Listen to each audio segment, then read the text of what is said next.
one of the really cool things that I like to tell people as you're like going into this process of starting startups is that, who here has heard of a very obscure 1990s, 2000s game called Katamari Damacy on Sony PlayStation?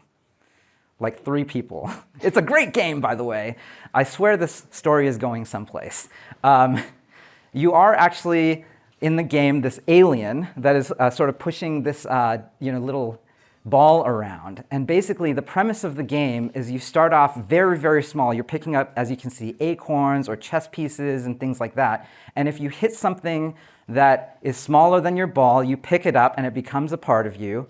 And if you try to pick up something too big, not only do you not pick it up, you bounce off of it and your ball gets smaller. And that's sort of like the plight of every startup founder. You're out there just trying to get something to stick. And if you try to get something too big, it's just wasted energy and it's not going to happen. And so the game starts off very small.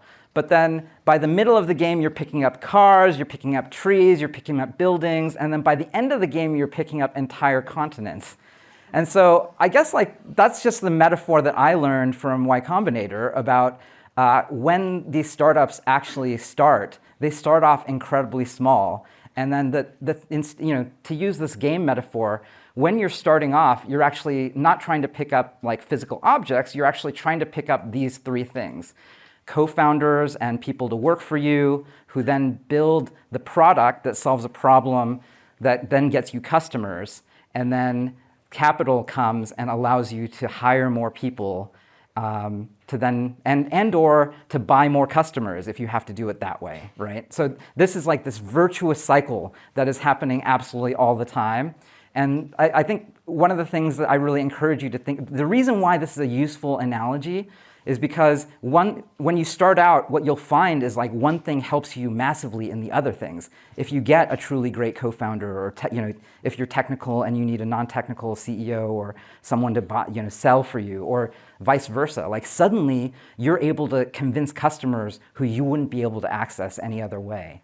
And you'll be able to raise money, and then that'll help you hire people, and then you'll get better customers, and so on. Like, basically, that's all we're trying to do. It's just a useful thing that I find myself trying to explain to people absolutely all the time.